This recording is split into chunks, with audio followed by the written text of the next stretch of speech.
Hey guys, it's Diane, and today is the 1st of February, so I thought we'd talk about some of the books that are coming out this month that I'm most looking forward to.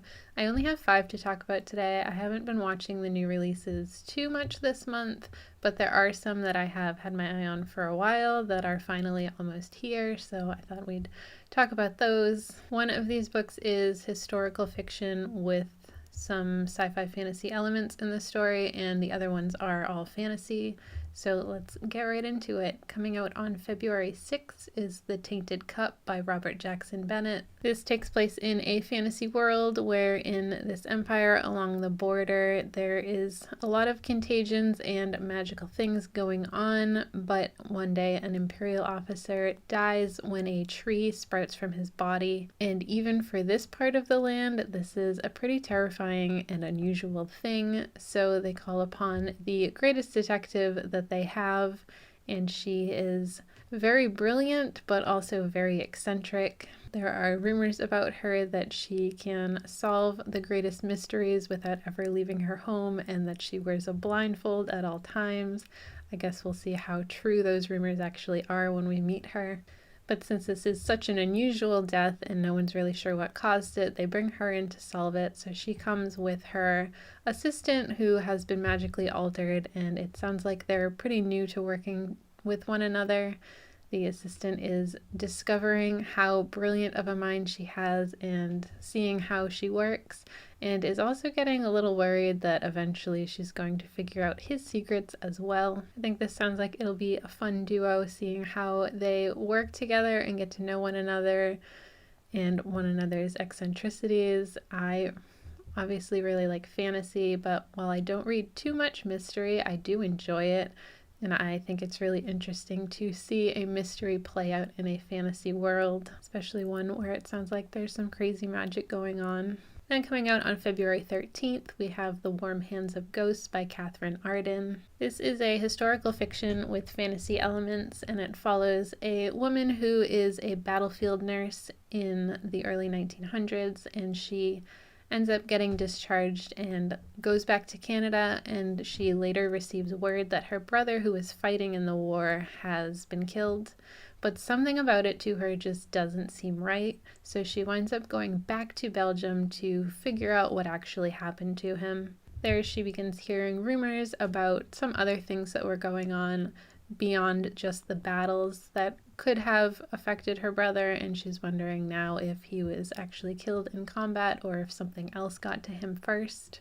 The other half of the story follows the brother, and his part of the story takes place a few months before, and we see him in the battlefield where he winds up being trapped with a wounded enemy soldier, and they end up forming an alliance to try and get out of the battlefield together.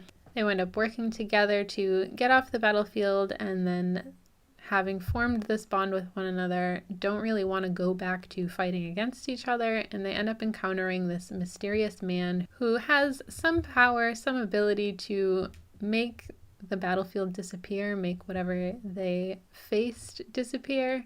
I'm not sure exactly what he does or what kind of magic or trickery he may impart on them. So we see this brother and sister go through these very different but both very traumatizing events in trying to piece together what happened to her brother and trying to get out of this battlefield alive somehow.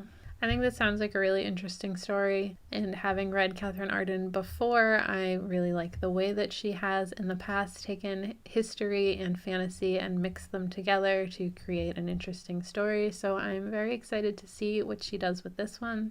Also coming out on February 13th is A Flame in the North by Lilith St. Croix. This story takes place in a land where centuries ago the great enemy was slain, but there are still people in the south who on the longest night of the year will light fires to ward off the darkness. There's still these superstitions and rituals surrounding that enemy that they still uphold to this day. And in one particular village, there is a girl whose responsibility this is. She has been gifted by the gods with fire magic, and after her brother kills a Lord of the North's son, she is the one who faces the punishment, and she is forced to go to the North and live with them for a year and a day. So we follow her as she travels to the north, and as she's traveling there, she realizes that these, what she thought were myths, things that happened very long ago and don't really affect her other than these rituals now, are actually real, and the things that the people in her village have long been afraid of are things that could threaten and affect them.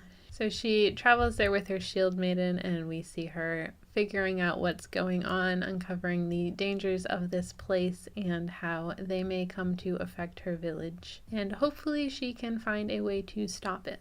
I think this sounds like a very interesting story. I like a story with a journey in it. Sounds like there's a little bit of a mystery surrounding the magic and the general relations within this world.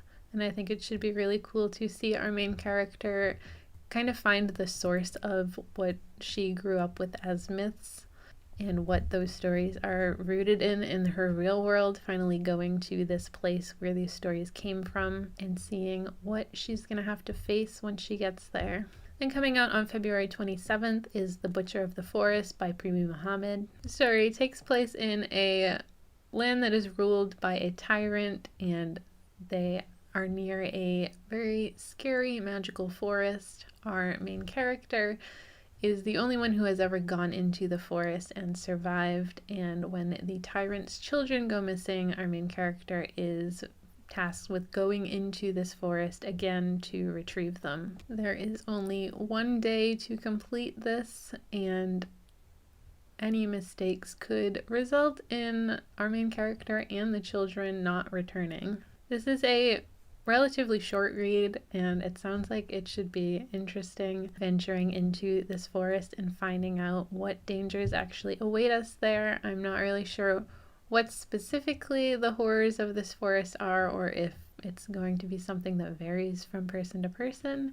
We shall see, but I am very interested to see if our main character can once again go into this forest and come out with these missing children. And finally, also coming out on February 27th is Fathomfolk by Eliza Chan. The story takes place in a city that is hailed as a place that people can go to escape the civil unrest. It seems like a very peaceful place up front, but in reality, the humans live above the water. This is a half-flooded city, and the humans live above, and all of the other merfolk and sea witches and things like that live in the polluted waters beneath them. Our main character lives in the city and is a half siren and has worked very hard to move up in the ranks of the city guard and get the humans to trust her and like her at least well enough. But all of that becomes even more difficult when a water dragon is exiled to the city and put under her watch.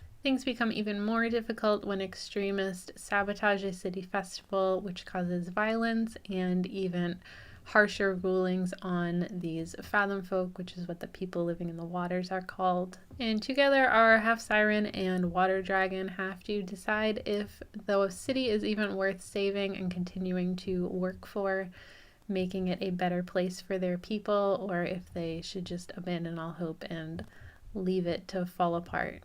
I think this sounds like an interesting world, the divide between the races, the humans, and the other mythical beings. I guess they're not mythical in this world, but for our sake it is.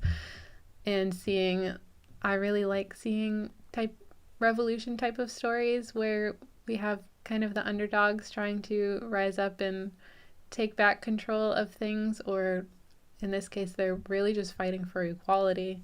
And our main characters seem to have a lot stacked against them, so I think it should be interesting to see how they work through this problem, if they hopefully decide to work through the problem, or if they find some other solution. But it sounds like it should be an interesting story and a very interesting world to explore. So those are all the books I have to talk about that are coming out this month. Let me know if you're looking forward to any of these, or if there's something else that you're excited about. I'd love to hear what other new releases might be out there that I haven't heard of yet. That's all for me today. Thanks for hanging out with me. I'll see you next time. Bye.